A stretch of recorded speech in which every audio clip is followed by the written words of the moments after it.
Emmanuel Macron's En Marche party was described as undemocratic by a former French minister as the president comes under increasing pressure.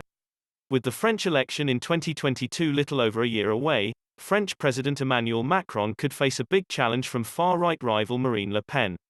Arnaud Montebourg, a socialist who was Mr. Macron's predecessor as economy minister under François Hollande, warned that Le Pen will win. He told the Financial Times, "It's like the Trump phenomenon or the Brexit phenomenon.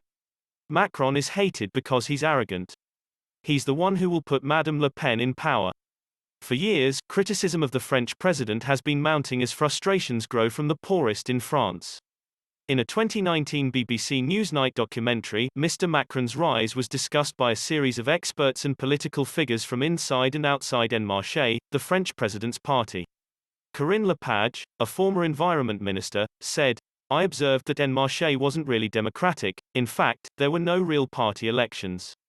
The reality is that the power is concentrated at the Élysée more than ever, and that power is exercised almost exclusively by young men.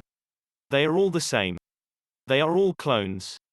Anne Falder, author of Emmanuel Macron, a perfect young man, said, "It wasn't his culture that people disliked, it was his arrogance, and a sense he felt distant from them and that he looked down on them." The documentary also addressed the Yellow Vests, a populist movement campaigning for economic justice that began in France in October 2018. They have become notorious for huge protests in Paris which are still occurring today. A Yellow Vest protest said, "What he says counts for nothing.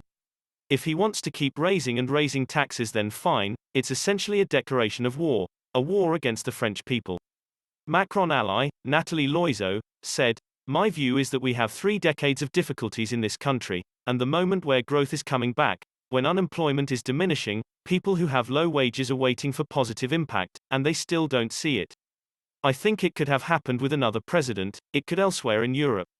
Academic and journalist Paul Taylor highlighted how Mr. Macron's economic woes during the coronavirus pandemic could cost him the presidency in 2022. In fact, he claimed in his article for Politico that the French president will need an economic miracle, and a lot of luck with the pandemic, to keep his crown. Fact, he claimed in his article for Politico his claim came after a difficult year in France as a result of COVID-19. A L'Abbé, released last month, surveyed a cross-section of more than 1,000 French voters and found that 43% see a Le Pen victory against Mr. Macron as probable, while a further 5% saw it as certain.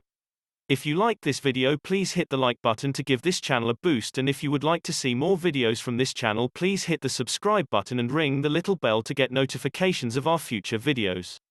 Have a wonderful day.